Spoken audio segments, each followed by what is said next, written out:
Panie ambasadorze, ta książka, którą dostajemy właśnie do rąk, to jest w sumie szalenie osobista i przepełniona nostalgią, nie bójmy się tego słowa, rzecz o Francji, którą Państwo przeżywaliście i przeżywacie. I miałam też takie wrażenie, czytając ją, że to jest taka książka, która mogłaby być w teledysku do piosenki Charlesa Treneta Douce, prawda? Czy Pan się nie bał tej nostalgii? Bo nostalgia to jest takie czasami taka ryzykowna emocja, prawda? Ja zupełnie nie wiedziałem, w jaką stronę to pójdzie. Okay. Po pierwsze dlatego, że chyba się nie spodziewałem, że taką książkę w ogóle napiszę. Ja nie lubię dzielić się emocjami, może nawet nie potrafię się dzielić emocjami, przynajmniej tak sądziłem. Ale zdarzył się taki moment w moim życiu, kiedy odczułem potrzebę zrobienia czy robienia czegoś. I tym się stała ta książka. Taką formą gdzieś również oddalenia od bieżącego życia i nie chcę powiedzieć powrotu, ale gdzieś wejścia w sferę, być może powiedziałbym, marzeń. Czy z tego wyszła nostalgia? Na pewno wyszło coś, wydaje mi się, bardzo osobistego, z czego się bardzo cieszę. Cieszę się jako osoba, która ma w sobie dużo nieśmiałości, wstydliwości i Nie wierzę. która potrafi to dobrze kryć. O, właśnie. W końcu na tym też polega wspaniała sztuka dyplomacji. Tak, tak, to jest właśnie to. To jest właśnie to. to. Nie jest to stricte przewodnik. Nie można tej książki w ten sposób traktować. A czym zatem jest? Bo nie jest to też taki stricte alfabet. Nie jest to... Właściwie, czym jest ta książka, panie ambasadorze? Ja dałem podtytuł Ratatouille. Właśnie. Bo no wszystkie no jest to oczywiście forma wyrażenia życiowej miłości do Francji. Francji, kultury francuskiej, Francji jako zjawiska kulturowego, Francji jako języka i tak dalej, i tak dalej. W związku z tym tak często się posługuje również terminami, które no, pochodzą z francuskiego. Pierwsze no to będzie coup de cœur. Czyli to nie są uderzenia w serca w tym znaczeniu kardiologicznym, tylko te momenty oczarowania czymś.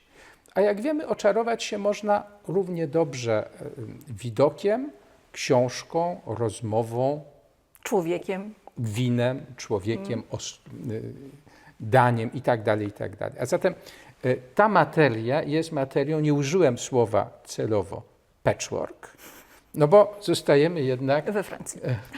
w języku Moliera, jakby powiedział, w języku Moliera, a nie w języku Szekspira, jakby zaśpiewał Aznavour. Potem napisałem Ratatouille, no bo ja bardzo lubię gotować. I jako kucharz wiem, że prawidłową ratatouille robi się w taki sposób, czy ratatouille po polsku, w taki sposób, że każde warzywo jest gotowane czy duszone oddzielnie. I dopiero potem to się zestawia. Także nie robi się z tego taka no, mówiąc brzydko, bryja, tylko każde warzywo ma swój indywidualny smak. I dlatego ta nazwa. No dobrze, to w takim razie jak Państwo te warzywa dobierali? Bo mam poczucie, że ta książka mogłaby być 4 razy dłuższa albo i 24, prawda? Tak. Trzeba było się jednak jakoś ograniczyć. I jak to było? To na pewno nie było łatwe. Po prostu w którymś momencie chyba mój brat mi powiedział skończ.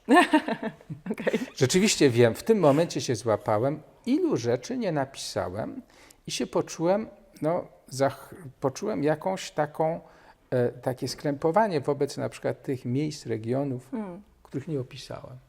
I czy rzeczywiście ja nie lubię Bretanii, owszem lubię Bretanię, ale nie zdążyłem. Chciałem napisać coś o Chamonix, które uwielbiam, które jest dla mnie takim naprawdę czymś, co mi bardzo przypomina Zakopane. To nie jest taka klasyczna stacja sportów narciarskich współczesna. To jest cała historia taka trochę góralska, w takim rzeczywiście miasto jest takie jak Zakopane. Mówię świadomie miasto. Nie zdążyłem tylu różnych rzeczy, o których myślałem. W Paryżu wybrałem kilka rzeczy, a takich No nie napisałem na przykład dzielnie pól elizejskich. A chciałem? A myślałem. Musiałem w którymś momencie No po tak. prostu brutalnie skończyć. Zawsze jest szansa na tom drugi. Zawsze jest szansa. Właśnie. Ale on byłby i tak zupełnie inny, już wiem o tym. na pewno. Zupełnie inny. Te rozdziały, które Państwo budujecie, one są bardzo erudycyjne. Tam jest mnóstwo literatury, architektury, muzyki również. Chopin musiał się pojawić, ale jest tam też kuchnia. I muszę przyznać, że ja wczoraj kończyłam czytać książkę. Planowałam nie jeść już nic wieczorem, ale trochę się nie dało. Podczas lektury państwa przewodnika alfabetu, no, musiałam pójść po kawałek sera do kuchni. Tak sobie wyobrażałem. Tak to że właśnie był działa. ser. Tak. Kuchnia jest dopełnieniem. W którymś momencie Laurent Fabius jako minister spraw zagranicznych uczynił z kuchni francuskiej jeden z instrumentów miękkiej polityki. Super skuteczny instrument. Bardzo skuteczny. W związku z tym ambasadorowie Francji mają w tej chwili obowiązek na przykład robić raz na rok tak zwany obiad gastronomiczny, który właśnie symbolizuje wszystko, co się wiąże z francuską sztuką gotowania. Francuski obiad został wpisany na listę Światowego Dziedzictwa Niematerialnego UNESCO. A zatem jest coś w tym. To nie jest tylko zaspokojenie głodu, odwrotnie. A do tego wszystkiego bawię się tą grą słów, którą jest tak zwana kuchnia dyplomatyczna. To prawda, bo i o dyplomacji jest to książka. Ja chciałam właściwie trochę zmieniając może temat, ale jednak wciąż będąc wokół książki, zapytać Pana jako dyplomatę, jak czuje się zawodowy dyplomata w czasach takich jak dzisiejsze, kiedy właściwie politykę, także zagraniczną, wielu przywódców uprawia za pomocą Twittera, jakiejś takiej no, mało refleksyjnej, emocjonalnej raczej, emocjonalnego sposobu zarządzania. Jak Pan nawet zastanawia się w książce nad tym w pewnym sensie, czy dziś w ogóle jeszcze są potrzebni zawodowi dyplomaci. No to powiedzmy, jak to jest dziś? Odpowiedź oczywiście posiadam, że tak, są potrzebni. Jeszcze bardziej są potrzebni. Tak. Proszę. Nie chcę w żaden sposób. To jest zjawisko, które jest zjawiskiem powszechnie spotykanym, nad którym dyskutujemy na przykład na uczelni, w mojej szkole stosunków międzynarodowych, ponieważ tego rodzaju przyspieszenie, gdzie politycy podejmują decyzje bez głębszego skonsultowania ich z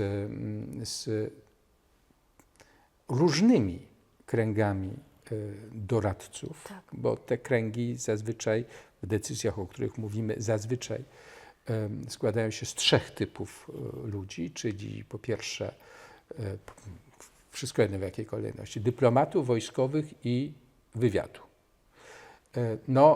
Pewne decyzje podejmowane na przykład obecnie przez prezydenta Trumpa są podejmowane właśnie bez uzyskania informacji z tych 3 źródeł i dzisiaj na ten temat jest już dosyć dużo napisane.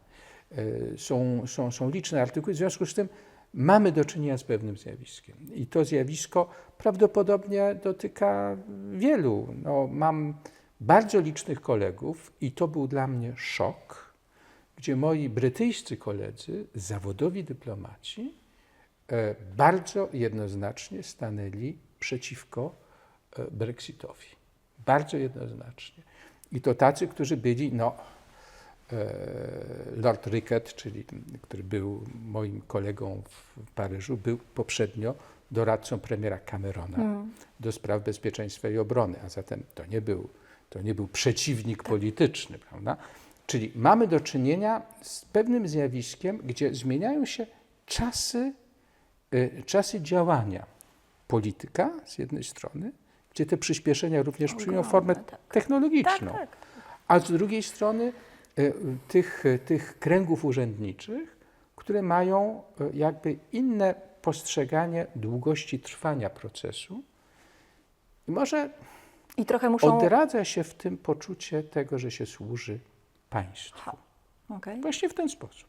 Bo trzeba czasami rzeczywiście zalepić te dziury wyrwane przez pewien pośpiech, prawda? Przede wszystkim, bo trzeba myśleć o konsekwencjach, które są długoterminowe. Ja tutaj w tej książce piszę i to też bardzo do tego nawiązuje, mianowicie jak wyglądała prezydentura i decyzje podejmowane przez Nicolas Sarkozy, które były dla większości, były decyzjami dla większości dyplomatów francuskich, nawet tych, którzy byli mu bliscy politycznie, były decyzjami niemożliwymi do akceptacji.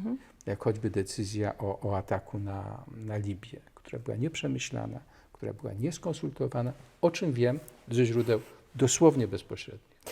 Na koniec chciałabym jeszcze zapytać Pana o tę Francję, której nie do końca znajduję w książce. Tę Francję, którą znamy z doniesień medialnych, tę Francję zbuntowaną, tę Francję gilets jaunes, tę Francję z gettami wokół miast. Tak. To jest Francja, która trochę nie mieści się w przewodniku nostalgicznym, prawda? Tak, no jeśli chodzi o gilets jaunes, no to jest w ogóle zjawisko, które pojawiło się kiedy już napisałem książkę. Natomiast to, co jest poczuciem, ewidentnym poczuciem jakiegoś bardzo niejasnego kryzysu, który nie jest kryzysem, który można zidentyfikować, że się stało dzisiaj, giełda upadła albo jest jakiś problem, który uderzył dzisiaj społeczeństwo. To jest raczej poczucie, jest takie określenie francuskie, które się mówi, myśmy nasz biały chleb już zjedli, już będzie teraz tylko czarny chleb. Jakieś takie poczucie, że coś skończyło się, czy jest w trakcie kończenia się. Tak jakby sen i ma nastąpić przebudzenie. No, jakby nie było, w bardzo podobnej logice żyje Wielka Brytania. To jest jakiś proces. Być może świadom tego procesu niekoniecznie chciałem o nim mówić. Nie chciałem w dodatku, chciałem mówić o tej Francji, którą kocham i którą będę kochał nawet w jej wszystkich trudnościach, które napotyka i będę jej kibicował. Nie będę przyjmował takich pozycji, które czasem się spotyka, jakiejś takiej złośliwej przyjemności. Nie udało mi się. Tym aroganckim Francuzom coś się nie udało. Nie, bo myślę, że to Francja nie jest tego warta. Bardzo dziękuję za to spotkanie. Polecamy Państwu książkę także dlatego, że chyba chwilowo nie możemy podróżować, a to jest taka książka, która naprawdę przenosi nas do słodkiej Francji. Polecamy.